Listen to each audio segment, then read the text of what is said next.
everyone, we are back.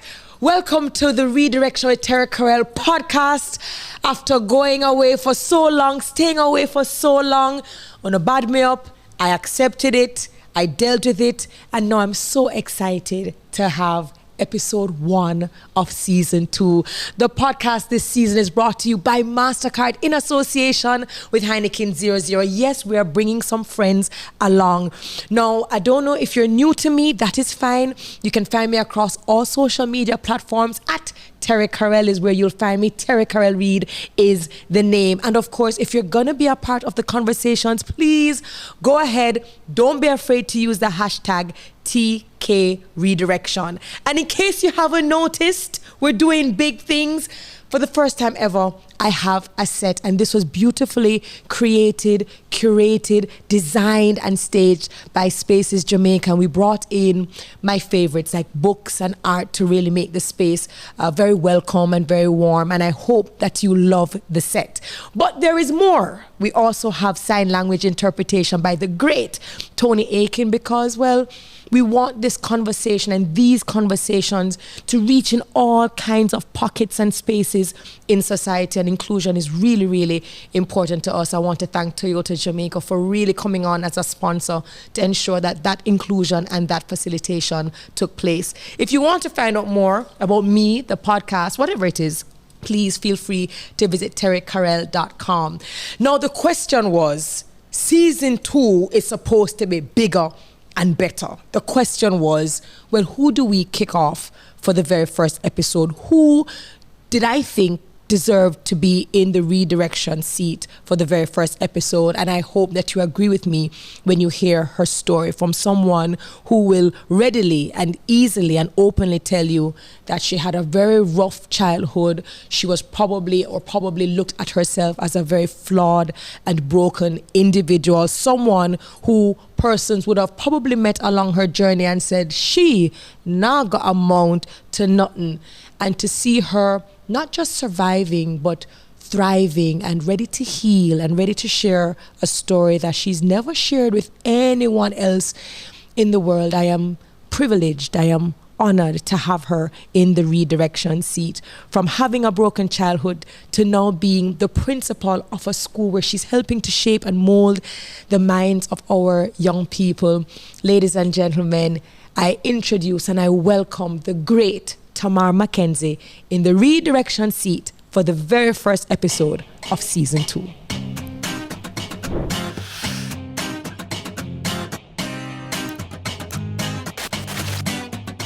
Hi T. Hi Tamar. Hi Terri. What is that? Hi Terri.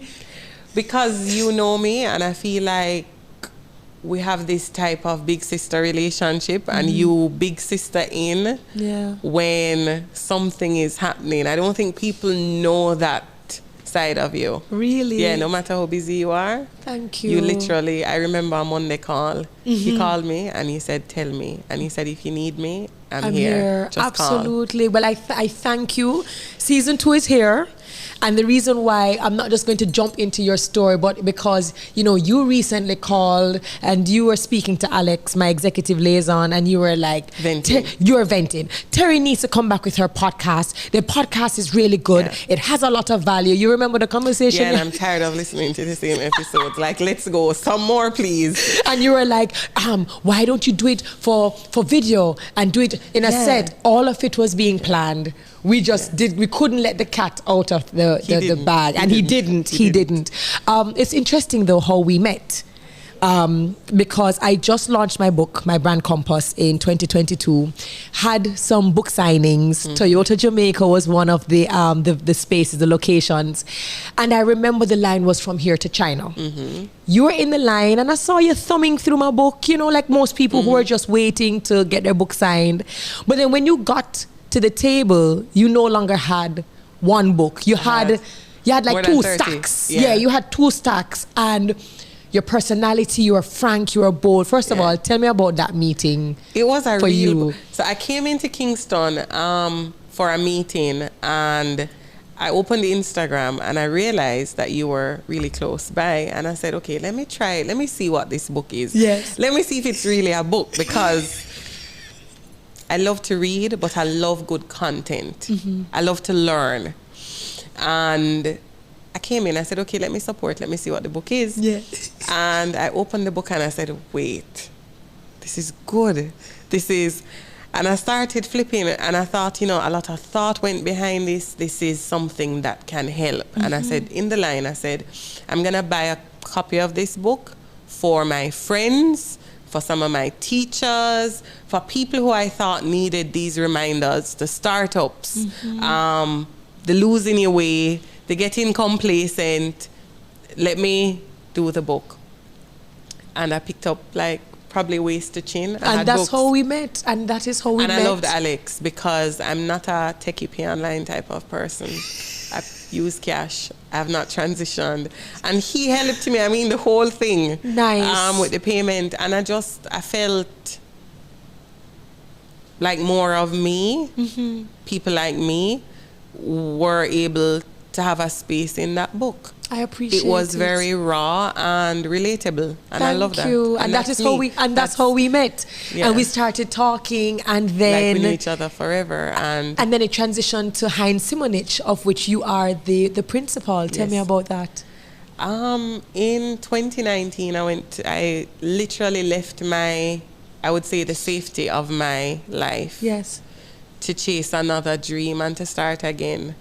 Because when I had my youngest, and many people don't know this, I wasn't well. It was a very tough delivery, pregnancy. It was a very hard time. And coming out of that, I wanted to start again. I wanted not to be held to that or anybody asking, so how are you doing? So why are you back at work already? And that space, I think, opened up, and a different part of me professionally opened up, where I had to reinvent and I had to create. And I think that's one of the things that I'm very good at. I'm good at creating and creating new capacities. And I think that space gave me that honor of building or adding value to a legacy that was already unlocking new something. dimensions, and in me too. And was it easy starting over? Because it might be easy, or something that you love doing might be to create and to unlock. But is it always easy to start over or to try something new? No. And if many people, I have lived a life of misunderstanding. If I could sum up one word, so you may hear or you may have one brief interaction and you may use that. And I think all of us as people, in all fairness, we tend to size up based on what is comfortable for us. And I had to find my own space. And I had to find my power as a person, as a woman, as a young wife, as a young mother, and reclaim my voice to not get caught up into this storybook of what it should look like, or people's narrative of you. And I had to do it on my terms, and I had to create an experience of motherhood that I didn't learn as a child with my mother. I had to do it. I had to create the expectations all on my own. And as a wife, I had to build from nothing. I didn't grow up seeing good marriages. I didn't grow up seeing, people liking each other for real. Yeah. So let us talk about that then. Let us talk about the before and what you have experienced that has allowed you to navigate not just this world and this journey, but also discovering yourself to allow you to make better decisions for you as Tamar, as wife, as mother. Take me back to young Tamar. What was growing up like for you? I think that's hard to unlock because I've spent so much time trying to move past it. Really? It's not... I posted something recently. Maybe you'd remember the first time you learned to ride a bike as a kid. I don't. I did it as an adult. And one of my closest friends, we're buying bicycles for kids. Our kids are really close in age. And I think in passing, she picked up. I didn't have that. And she bought a bicycle and put trainers on it. And she created a whole experience. And it was a breaking point because it wasn't okay. Like Why? it's the simplest of things that should have been normal, they weren't. And how I look at it now, and it's not that you never get over certain things, but I've learned to lean into the goodness of people who have shown up for me and who continue to show up for me. And I've had to learn to forgive the lacking, the forgetting, and lean into that forgiving part of it, because I found God through the people he blessed me with. He didn't bless me. Yeah, he showed up for me through his people. And even when I would step on them and I would say, leave me alone, or I would run, they kept holding me together. And that would be my one example. And I've shared it recently. A lot of people wouldn't even know that that would have been my story behind it. But I have so much friends who have mothered me. I have had so many women who have been sisters to me and who would have made up for the lacks along the way. But Tamar, people might be looking at you and saying, but you're brown, you're beautiful. I've lived that. What kind of problems? And you know what? You're like, you had to be born with a gold spoon. Come on, Tamar. You're in Jamaica, you're brown and you're pretty. You want me to tell you something? And you have the, as people would say, pretty hair. What kind of problems you could possibly have, Tamar? Imagine looking like this and not having anything to back it. Wow.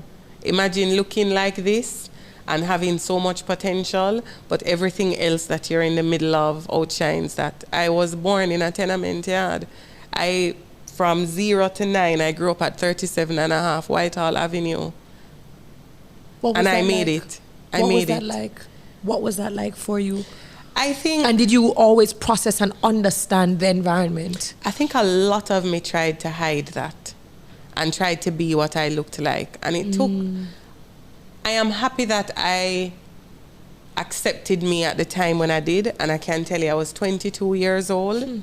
And I decided I'm going to stop trying to run away from what I'm from.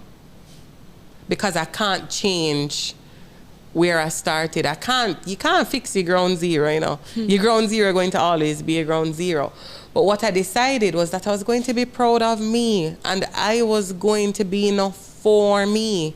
And forget everybody else. The first date my husband and I went on was to that yard that I came from. Really? Because I wanted to test him. I wanted to see if this would shock him, because he was so put together. And if he could so accept clean. this as a part of you. And it was a room with a bed in it, and the lady who would keep me was there, and I brought him for her. She was the person that had to pass him. What were some of the biggest lessons you learned growing up in a tenement yard?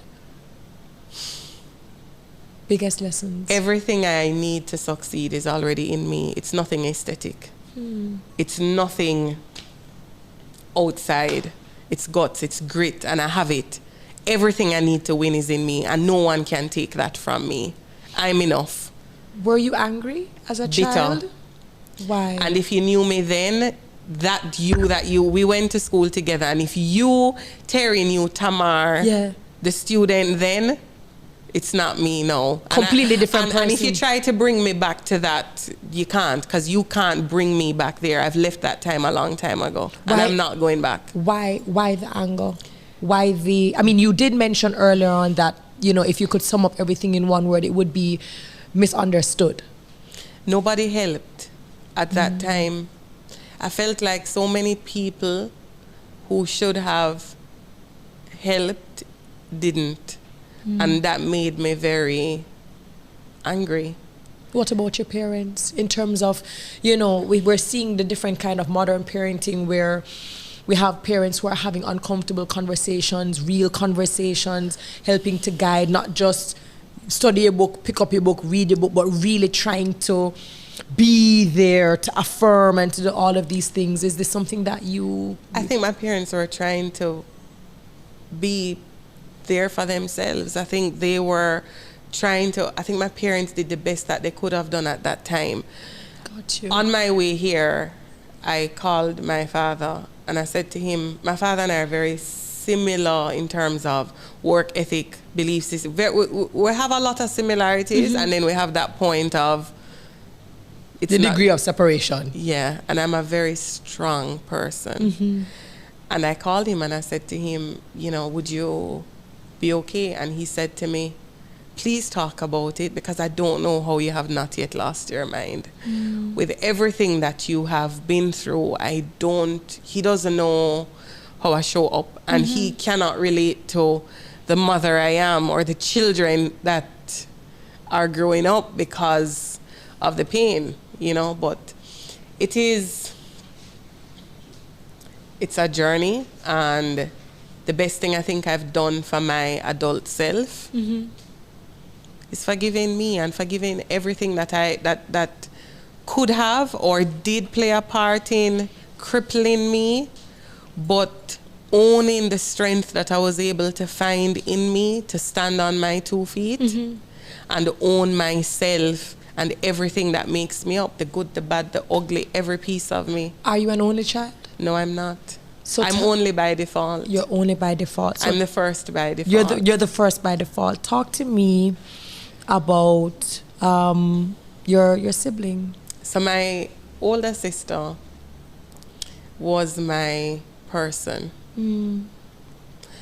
She was 7 years older than me, so it was that older sibling who would play that mother. Role. Yeah, yeah.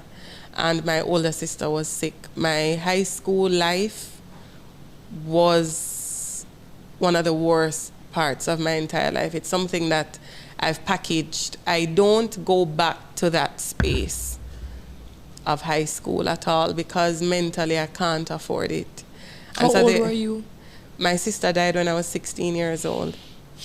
And she was dying before that. So 14 to 16 were... I don't remember, it's a fog. I remember the Saturday before she died vividly. I can taste it. Jesus. And she died on a Tuesday. I was picked up from school. They brought me to the hospital, and I saw my sister dead. And I knew it, and I went back to school the Wednesday. How come? How did you not mourn? Why didn't you grieve? Is it something that you were expecting, so you were already bracing for it? I wasn't allowed to. You weren't allowed to. And I can say that now because earlier this year, I started therapy, and my therapist said to me, it's not okay that you went back to school. And I'm sorry that you did, that you had to, and that you weren't allowed to. Process. And then I think when she said that, I'm not going to say I broke a little bit, I broke a lot, because what a lot of people didn't know or wouldn't recognize then was when I went back to school that Wednesday and I said that my sister died, nobody believed me. They thought I was lying. Why? Because why was I at school? They thought it was a joke. And I went through those angry years of just chaos. And it's chaos because those feelings they weren't processed, or they weren't shared. Yeah. And so and there was a lot of shame around her death too, and I'm gonna say it. I mean, there are people who think that my older sister died from cancer, my older sister died from HIV, and that was the biggest secret as a child I was keeping, I was holding. And the shame of someone who you look up to as a sibling, you have to, it dies for you in some sort of way. And at that time, nobody talked about that. That was the worst thing that you could talk about. How did you guys even find out? Because I know for even someone, and this is like years ago, but even for someone who is diagnosed with it, it can be so hard for them to even accept it for themselves and then to have to share the burden. How did you guys find out? I didn't. It was kept a secret. I found out by accident. There's no moment that I remember of someone telling me that this is happening and this is how we're going to deal with it as a family. That didn't happen. And it's strange now because every little thing I discuss with my kids. Yeah. To kind of manage expectations or to have them process the feelings around it. That didn't happen. I think I found out by accident. And later on, I found out that she had wrote a letter, and that's how my parents found out, because she was afraid. And then I don't remember how they had processed it or if they even did. I can't tell you. I'd be lying if I said to you I remembered all of those details, because again, my coping mechanism was to run, was to bottle it and move. So you were going to Campion. I was going to high school. You were attending classes, Yeah. pretending to be normal, I'm assuming, because no one can know about this. Nobody. It was the biggest secret because of the scorn and the shame. And one person at school knew. It was an adult, and it was not managed in the right way, I would say no, because I'm in education and I've made mistakes. I know that not everything is It's done with bad intention. Yeah, and sometimes you did. I mean, I've done things before. I mean, I started teaching kids as a child. I started teaching at 15. And so I know now at the age that I am now that you do what you do as best as you can at that time with the exposure that you have. And all of us have regrets, big regrets. So I don't look back on it now with anger. No, I look at it now more thinking that, okay, if this happens in my space, I need to manage, I need to use it in a different way. How did you manage that process? I didn't. I'd be lying if I told. It destroyed me as a person. How did you manage your time with your sister and your interaction I became the with her? caregiver in the last part. So there's a friend of mine, the only person that I went to school with who knew about it, Lapierre. I was skipping school the last 2 sessions because I had to go home to either change her or help her to the bathroom or give her something to eat. Because at that time, she started to totally... I watched function leave. I watched life leave. I felt the breaths as they started to slow. So when I tell you, I remember that Saturday before she died like it was, I can taste it. How come you were the caregiver? I don't think... Or you assumed I had to. That role? I don't think it wasn't by invitation. I had to. I don't know why I had to, but I had to. Was she able to say anything to you? There was a time when it was hard for her to speak, and so she would text. And I remember when she couldn't shout. I was always, and I think that's why I was always the shouter. Those were 14 to 16. I don't know if anybody can relate to it, but I was screaming and nobody could hear me. And I was a child. So, I mean, there is not much you can say, but I literally showing up and getting dressed was the win for me. Have you ever spoken about this? No. How has it taken you so long? Or why? The first time I said I knew someone who had HIV was to my husband now. And I felt like he was getting too close to me, so I told him. What were you hoping that would do? That he would just leave me alone. Why? And he said, I respect you so much more. Why you wanted him to leave you alone? Because I felt like when I met him, he loved me in spite of from day one, and I hated that about him. He loved me too much. It was just sick stuff. I wanted to not feel, and I felt like he took the time he wanted to unpack the me. The whole you. Yeah. The whole you. Yeah. Was it hard coming out to him and explaining to him that this has been a part of your life that you have bottled up, tucked under your armpit, and you have not shared it? I met him on the 5th of December. My sister died on the 5th of December. And that's why I think he was the first person I told. Wow. And he, just that, it was a pause. And he said, I'm really sorry about that, but if you want to talk about it, he said, I realize you haven't mourned the loss of her. And I said to him, I have. I went to her funeral. He said, did you cry? Did you actually process? And I said to him, I don't remember.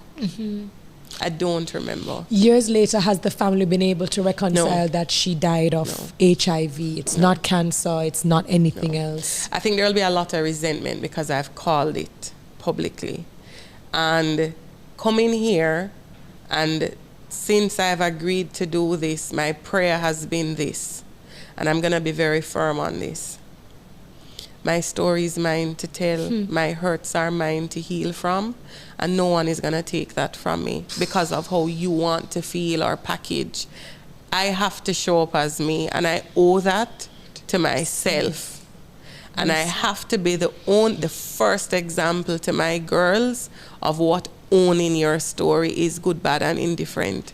Because no one gave me this life but God. Amen. And He has given me the grace to not only... and the grit. To recover, but He has appointed me in spaces to help, and I'll never take that for granted. People like me don't last this long. Or pain destroys us. And I'm one of the lucky ones. And that's why I've agreed to do this, because there are people who they're screaming and nobody can hear them. How do we identify it? You're an educator, you're a principal at Heinz Simonich.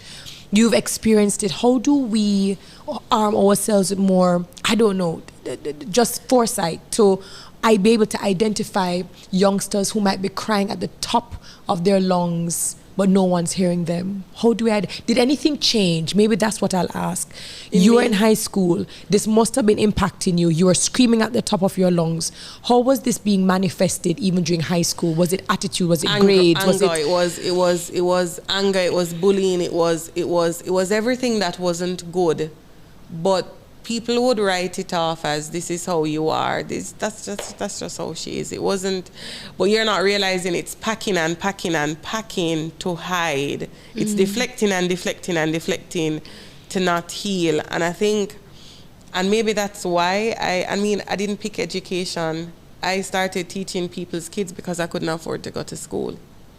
What? Yeah, my father started out, I remember my father driving goods truck for Grace Kennedy as a kid and being gone because he had to take care of his family, to him working and being able to buy his first house for his family and us moving to Portmore, and then leaving the trucking business because he was robbed and having to pay back for the loss of the goods and everything, and then pulling himself back up to go into bus business and having multiple buses and brand new vehicles. And that was the entrepreneur who was who couldn't be the best father because he had to feed us. He had to chase his dream of surviving. Correct. And no script and no help at that time.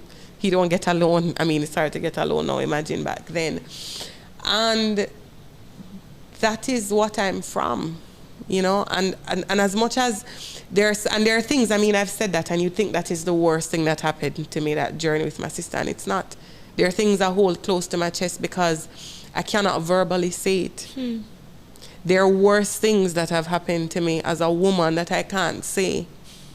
No, as strong as I am, no, I can't conquer that yet, but I will. In time. Yeah, and I have to give myself. I was just about to say, you have to take it in strides. Yeah. And I think if you have been through a lot of trauma, or as much trauma as you have been through, you have to pace it.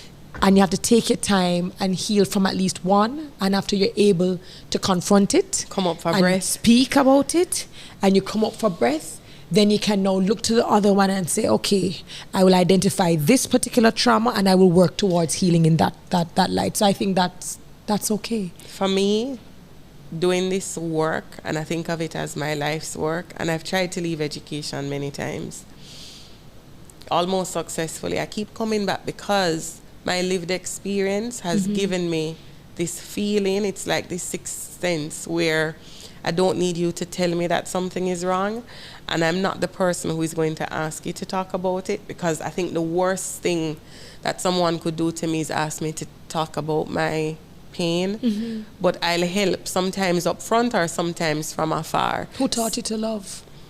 Who taught you to love? I think the first time I felt unconditional love was from my husband. He loved me in spite of me. And I think that was the first. At 20, I met him when I was 22 and dodged and 23 was a defining year for me as a person. What made it defining? Because he deliberately opened a space for the anger to leave. And it was through his actions. So he became an example. And I think that's why I hold him in the regard that I do, because people like that don't slow down for people like me.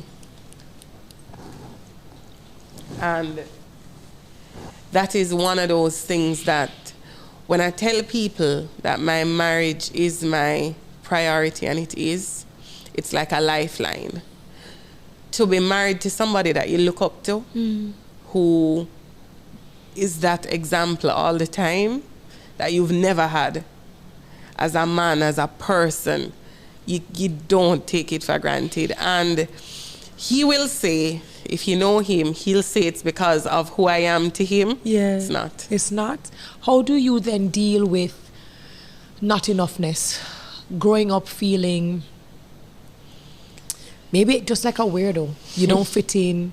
You're not of this world. You're not from this world. Nobody gets you. Nobody understands, to the point where you are now required to release, right? In order for you to learn how to love and to allow yourself to be loved, you have to actually allow yourself to be vulnerable. How were you able to do that? I'm not fully able. Releasing is a process. You don't end up there. Forgiving is not a one-time thing. I have to forgive myself daily. My past has to die daily. I have to wake up every day and I have to tell myself, I'm not there anymore. I'm not that. I have to relearn the me now, and I have to show up in this me because so many people are counting on me. I have so many people who depend on me to show up in my right mind every day. And it's hard. Like, I have to, one of the net results of that type of come up, or that kind of upbringing or trauma, is this unnecessary aggression that I have. I'm very aggressive. I'm always in fight mode. Do you think it's an overcompensation? Of course. And a Because I have defense to mechanism? protect. I have so much to protect. I have so much that I can't allow you to see. Did your teachers, as you were saying, like in school, the bullying started? Was it that you were the bully, I or was, you? of course. You were the bully. I was the bully in the So there are story. people right now who, will, Of if they course. heard your name or saw your face, You probably wrote, and I would listen. I've said this to you before. Me now didn't like me then, you know. So Wow. if you are upset with the me then, I am too. And I've had to carry that. But one of the things I'm not going to do is allow an adult to destroy me now because of what the child me did. It's not that I'm not prepared to take responsibility. I've taken responsibility. But what I've done with that responsibility, or that ownership of it, I'm leaving a trail behind of goodness. And I'm leaving a trail behind of helping. I don't pay it forward, and I pay it back, because I've grown on the backs of so many people who have helped me. So I know some people now, when you're in a position to help you, say you're paying it forward, I pay it back. Any teachers while you were in high school who, you know, you would have interacted with, and you know, you said you had this anger. Of course you're acting out. Of course you're rebelling. Of course you just have a lot that you're carrying. Were there teachers who affirmed you versus teachers who were just like, you see this girl? Done. She's done. She's not gonna make it. She not gonna come to nothing. She either going to end up with belly, Yeah. drop out, you I know. was told I was going to wash people's clothes and kick stone. A teacher told me that. Excuse me? And I saw him at the gas station, and I went out and I said to him, sir, I didn't. I was driving a brand new car, I'll never forget it. And he said, who gave you that car? Stop it. And I laughed, and he pulled over and he said, he hugged me and he said, Tamar, I am sorry. And I said to him, you don't need to say you're sorry. I would say that. I said to him, I teach now. I think it sometimes. God forgive me. You're human. I mean, we're human. We think things we shouldn't think. But I said to him, I'm happy you called that. Because in you throwing that out there, it propelled me forward like you'd never imagine. I was never going to. I said to him, if it's one thing I was never going to do, was kick stone and walk road. That's going to be something. How were you able to not become a statistic? And the reason why I ask this is because you're in a very unique position. You are around students, you are around children, you understand the conversations, you also understand the climate, you understand statistics, you understand the impact of socio-economic factors, you understand the fact that language and words matter, especially when it comes from people who have influence over children. How is it that you did not become the statistic, the girl who didn't? A teacher says that, and chances are, based on the history, she does that. What made you get out? First thing I'm gonna say, I always felt this fire in my belly. And when things were always going wrong, I felt a little fire in my belly. And when my sister died, I told myself that I was going to be something. Because of the shame on my family, I said that my mother wasn't, that wasn't going to be it for them. Like I had to be somebody. I had to have something. And the something for me was I wanted my own thing. That was a big part of my push. So when my sister died and things started to cripple and things started to break, the opportunity was created by someone that from church. And I mean, that lady probably now don't even realize how much she gave me a jump start. She was my jump start. What did she do? She had a daughter, and I was teaching her daughter on my mother's veranda, and her daughter was going to an after school program, and she told the owner about me, and the owner gave me a job. So I would walk from high school. Campion? Yeah, I would walk from, that's how people started calling me Auntie Tamar. That's where my career started.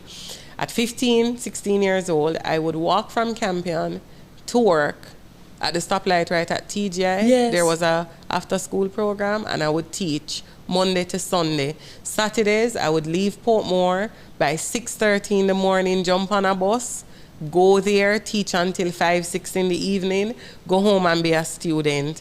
Sundays, I would go to church, and well, I was raised as a Jehovah's Witness. Yes. I would go to Kingdom Hall on a Sunday because that's non-negotiable. Do an hour of field service because, again, that's non-negotiable. And then go to work and then go home and be a student.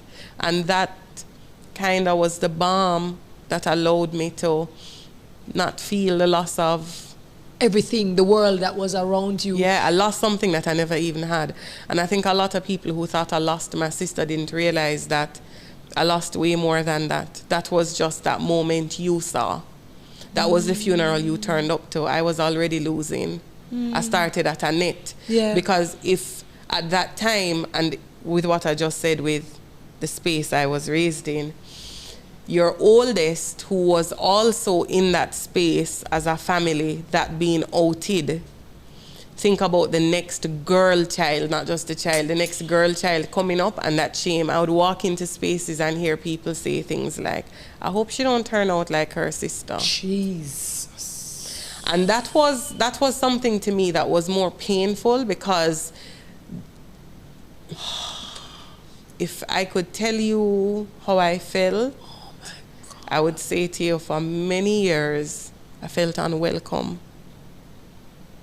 And in that period of time of you feeling unwelcome, did you ever have any thoughts? And I acted on it once, and it didn't work. You're kidding me. Yeah, and that's one of those things that, I mean, I wouldn't even go into, but I remember feeling like I'm not needed. Like, I remember distinctly crying out and saying, God, why did you bring me here if this was the life? Like, I would be so resentful. I remember going to Pegasus as an adult, probably a year or two ago, and I was watching, it was like a conference, and I saw this lady, well-known lady in our local space, and her father. And her father and I were talking after the show and everything, and I said to him, I resent this relationship that you have with your daughter. Like, I've always, and he and I had a great talk. Yeah. And I said to him, growing up, I remember seeing parents show up for their kids like this, and I would hate it because I was deputy head girl in primary school. I was on the debate team. I was in Builders Club. I was in this. I was in that. And I was there by myself. And people don't realize the young achievers who want to be, who are trying to be, but you're the first to be. And then those who are able to do it with support, we have this way of being unwelcoming because we don't create space all the time for everyone. Because whether or not we want to say it, and I've earned it, so I'm gonna say it, we have ideas of the people who should have, or the people who should be, or the people who should be able to want a certain type of success. And people like me weren't a part of that plan. Yeah, and I'm sorry, but I have to interrupt it because what I know is in me, that's all I have. And that's what I'm banking on to come out. And so this fight that I have in me as an educator, and people have to understand, you know, the me who look like this, yes, I work in a school, but education is what I do. It's not who I am. I'm the sum total of everything I've been through, everything I've gotten over, getting over, the working on. The deep work that continues. And I did it. And I have to be proud of that. And I cannot afford, because I don't look how you want a principal to look, and I don't sound how you want a principal to sound, that I'm not going to be me. We're going to get to that as well, because I wanted to know if your trajectory and your journey to education, if you think the springboard was because you started teaching, or after you came out of school, did you want to do anything else? Yes, but it didn't make me jump out of my bed. What I do for a living, it wakes me. I want to do it. I run to it. I can't tell you why, but I know a lot of why I'm on this earth is because that's where I should. I love it. What was the thing before? Else. What was the thing before education? Nothing. Nothing. I wasn't a person before I found this. I was not alive.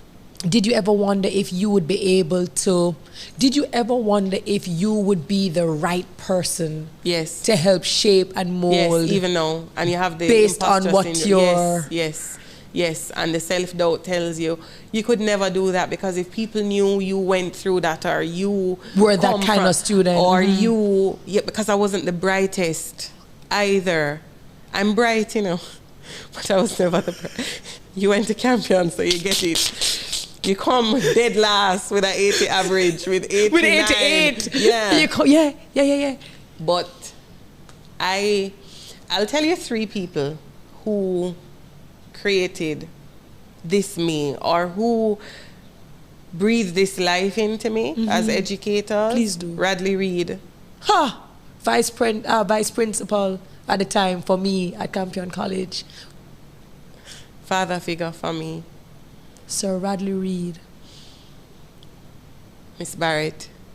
As a disciplinarian, she was an aunt for me. She was vice principal. She would shout at me in public and hug me in her office. Nardia Mandison was like a rock. Well, I know Miss Barrett, Mr. Reid. Miss Mandison was my history teacher. Okay. And she became a family friend because I started to act out. Yeah. And she spoke to my father. She saw something. No, she spoke to my father, and she said to me that I should be proud of him because he couldn't do any better. And she said to me, you can't measure what you want from your parents based on what you're seeing around you. It's 2 different things. Wow, say that again. She said, I cannot have the expectations of my parents based on what I'm living at school with other people's parents, because they never got that start. What did I do for you?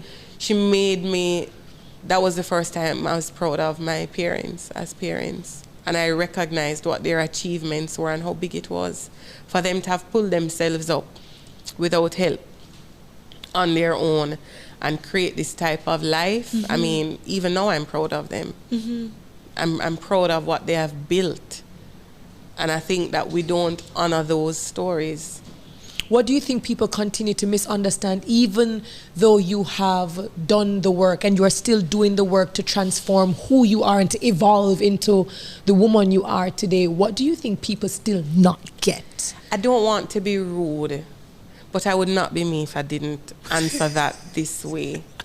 I can't process that, Terry, because I've learned that's not my responsibility. Oh, that's an answer. I can't help you to get me, and it's not your job to get me. If our light aligns and we connect, I'm grateful. But if we don't, I have to keep it moving. Cool. Because there are so many people down the road who need me to get down there to help them. So I can't allow your feelings to interrupt my journey. Or I can't allow it to get into my head. I have spent years with people in my head. And I've found my voice as a person. I get to show up as me every day.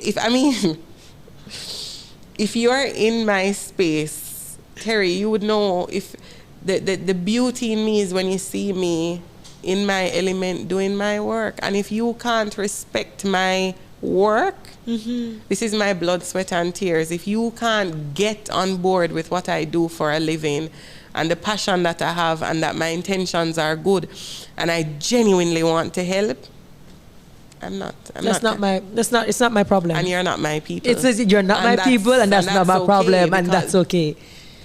Because I've won so much already. If I don't win anymore, I'm grateful. I have to put my hands up and say thank God. Amen. Let me ask you this, because you are outspoken. I've learned that. You've learned that. And I've learned how to manage that. Tell me about that. Because a lot of times and I think before, when I would be, or you would, it was mean. I'm not going to say you would think I'm mean, because I think I was mean. And that part of outspokenness,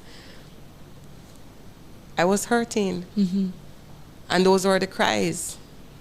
And people don't teach you how to feel. So you said what you had to say, and it didn't really matter where it dropped. And I really didn't want you to come closer too. So that was my way of keeping you out there. Tell me about being this person who is bold, but more conscious about the boldness, and how difficult it is to be a woman, I think, a West Indian woman who now knows what she wants, and to find the right kind of partner who is not intimidated, who is not threatened, who is not trying to cow you, beat you, push you in one corner, compete with you, tell you too much. Talk to me about what you have learned from relationships, the red flags, and what you now know about what you need. I'm going to start with this. Being broken as a child or being destroyed as a child shapes your experience. And I think I'm one of the lucky ones, because I then told myself, and there were years when I was inching it. I was steps away from everything crumbling. I told myself, and my prayer every day was, I didn't have a childhood, but my adulthood would be great. I'm going to make up for it. And that was what I committed to. Good. And every time I ended up in spaces that were not, where that fire in me started to dim, because I could feel it, I would leave the space and I would pick me. And I told myself that people didn't pick me who should have picked me, who owed it to me to pick me. So the only thing I could do for myself as a person, to pick me. And even bad relationships, my husband was not my first relationship, first good relationship, but it wasn't. But when I met him, I remember that week when I met him, I cried out to God and I said, there must be a man who wants a good woman, and I know I can't be a good woman. I'm not a good woman yet. But I know that there is somebody who could value me. And my prayer for that time was, I need to find my person who is going to come on board my life to make me win. I needed somebody to invest in me and put me first. I never wanted a 50-50. I wanted somebody to help me get my purpose out and who wasn't afraid. And you thought you were deserving of it. I had to have it. I didn't deserve it then. When I met him, I never deserved that. I wasn't a good person then. I can't say that. I know where I am now. But I knew I had to have that. And that's the thing with connecting with you. If it's one thing you can do for yourself, because only you can do it for yourself, get to know you and fight for you. Don't stay in spaces where you can't breathe and your chest is tight and you're crippled because of everything around you, and you stay. Bet on yourself and throw everything in the air because it's going to kill you anyway. So just walk out in the road and take your chances. And I think that's what I did. I love it. And I told him what I needed, and I was very clear in, even when I didn't know how to say it, I would fight it out. Because as a young girl who never saw healthy relationships, you fight in your relationship how you saw people fighting. Of course. And I did That's your normal. I did that. It took me 5 years of marriage to realize, to learn to be a wife. I think after 5 years, started to settle down, and I said, okay, I can do this now. Because I didn't see that. I never had lived examples of that. What's the biggest lesson you've learned in your in marriage? Yeah, your biggest lesson. Being naked with your truths, your needs, and saying it, and never being afraid to flip the page and starting over. Sometimes we flip the page and we start over with different people, but we haven't done it with ourselves, and it destroys our relationship. So you keep starting over with different people, but you have not shown up as yourself. So you're still masking. Right. And still pretending. I think why I'm able to have that home space, which is why maybe I'm one of those people who it doesn't bother me if I step into a space and you're fighting me, because I am so validated at home. I'm so honored at home. Oof. I feel like in my home, I am king. I am wanted. I am deserving. I am taken care of. I am cherished. How does that feel now? To experience and to express how you feel now versus... I still have to come to terms with accepting this life. I wake up and I have to... Sometimes I wake up at home and I look around and I have so much space, and I have to remember that I've worked for this and this is my restoration, and I don't try to dim me because I'm trying to balance what I've been through to what I have. It's very hard for me now, especially materially. My husband will give me a gift and I keep it in the box and I hide it. Really? Yes. Why? Because I don't think that people, I feel like I'm going to lose it, or I feel like I shouldn't get comfortable with it because it's not mine. Because these good things don't happen to me. Do you open your gifts faster now? He as forces, time has, yes. Yes. Yes. And he'll say to me, wear this, enjoy it. You have to, and he said, remember, there are other people counting on you to have this, so they know that they're gonna get it too. Correct. So he's big on that. It is proof that it can happen. I have two last questions for you. Number one, having gone through a lot, some of which you have chosen to share with us, and I want to thank you for sharing your story with my community, because I know that these stories always impact and they resonate on a very deep level. What is a priceless moment? What is a moment that when you hold your head back, you close your eyes and you think about it, you consider it to be one of the most priceless moments that you have experienced? Wow. Wow. It happens a lot. It's in my mothering. It's seeing my kids at 4 and 6 speak their mind. I'm tickled. I am so tickled that the me that is not so confident, the me that tries to bury so much, have these girls who are so strong, who have these... I've been able to create something so much better than me because they are.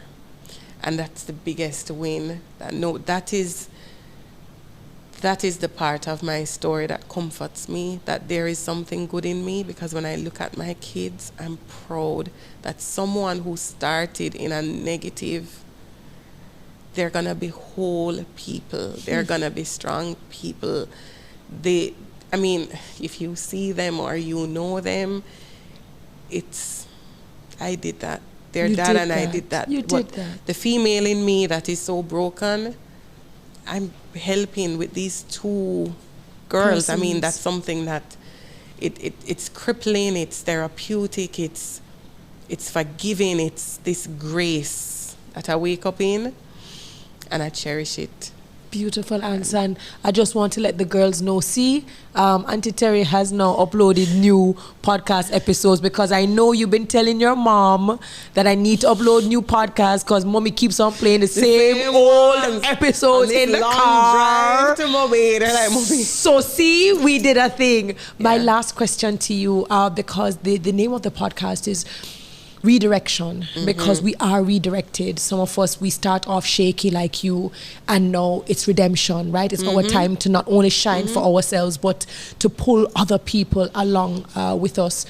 What's your definition based on your experience? This is your lens, your perspective, your opinion. What is your definition of redirection, and why is it important? Redirection for me is courage. Because for you to even redirect, you have to find that inner strength, and nobody can find that. I would have had to pick myself up out of this hurt and shift and allow the people helping, because that's great humility. So when you're so ashamed of who you are and what you're in, I lived a shame that wasn't even mine. I was buried by a story that I didn't even do anything wrong. That wasn't my wrong. And I decided that HIV wasn't going to cripple me. And I'm not going to be ashamed of it, because so many good people experience bad things. And it doesn't have to stop you. You can use that hurt and that pain and that circumstance and shift into something else if you have the courage to fight for you. And that's what redirection is. I get up every day and I fight for what is in me. And I'm going to bring that out in spite of everything else. I know I just said that was my last question, but I'll leave you with this. What do you think, if your sister were still alive, she would think about the Tamar of today? When I know, following this, I'm going to go cold for a little bit. Because when you asked me to come here, I recognized I have not mourned the loss of her. Because I wasn't allowed.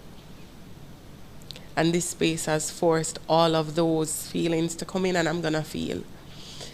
But if she were here, and I think she is here, and I carry her all the time, I think she's smiling, and I think she's grateful.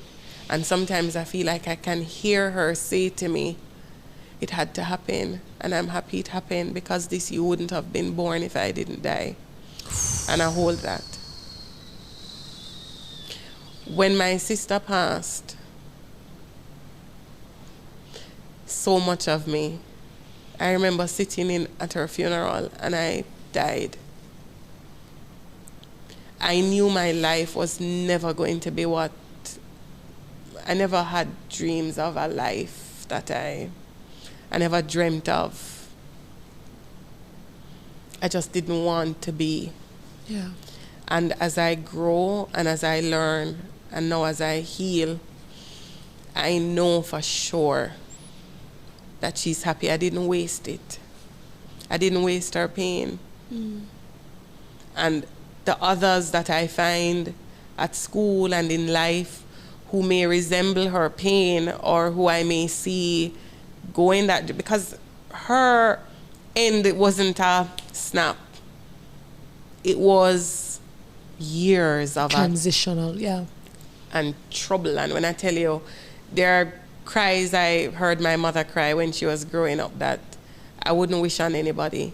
And I'm happy I never wasted those lived experiences. And I'm able to see, because when I look at what I do, and the soft touches that I have, it's instinct. All of my pain would have given me the feeling that I have to detect and to help. And I wouldn't be, I'm in education because I told you Mr. Reid literally endorsed me from I was Auntie Tamar at 15 years old when I wanted to teach people's kids. Come imagine that me. Would you send your kids to me? I was a kid.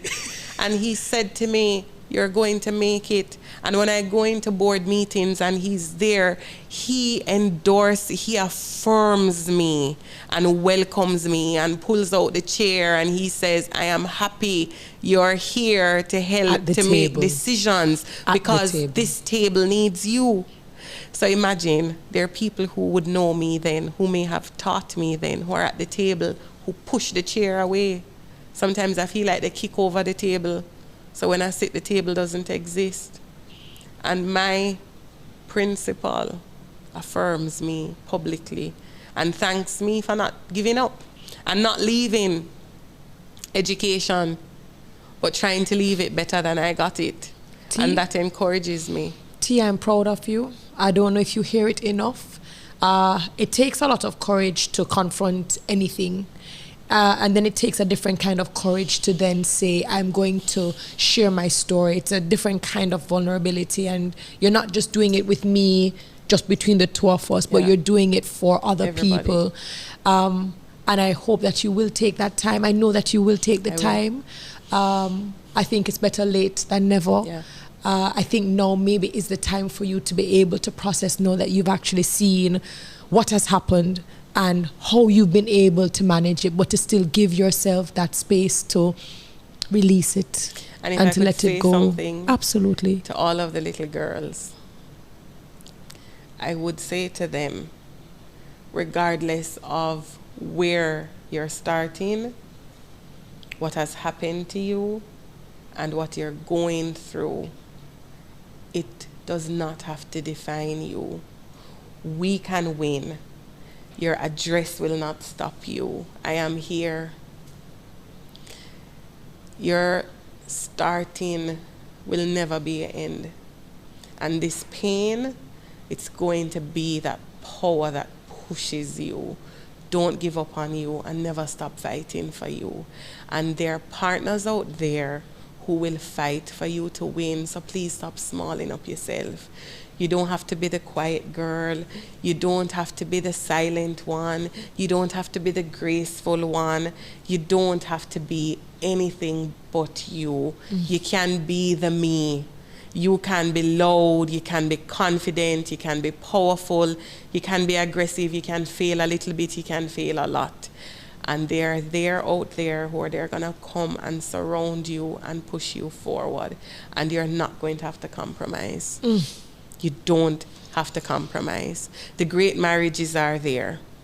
They Look exist. For them. Do not settle. We need to stop settling. It exists.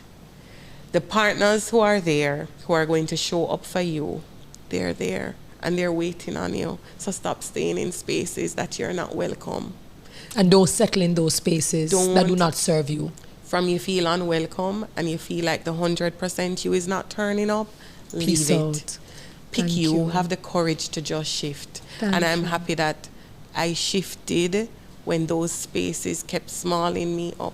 Thank you. T, thank you. I mean, I don't have much to say after that. Normally I would do some sort of wrap up, but I think everything that you said was just so honest and so raw and so authentic. And to the community, to those of you who might have been watching it on YouTube or those of you who might have been listening across your preferred podcast platforms, thank you. And if there's anything that resonated with you, please feel free. Let us hear from you. Let's get the feedback.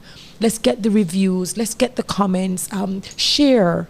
There's power in sharing, and there's power in sharing our stories.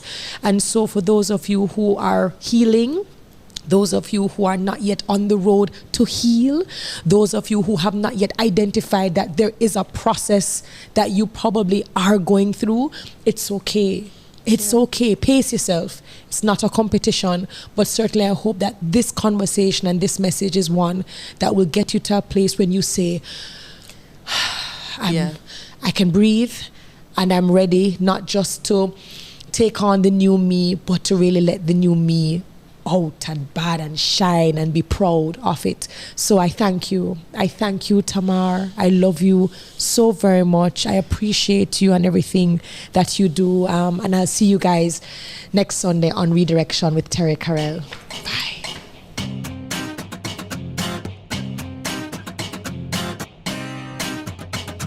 Thanks to our partners, MasterCard, Heineken 00, Toyota Jamaica, Spaces, Commercial Concepts, Brescia, Beauty Brands by MDS, and Go Shore Courier.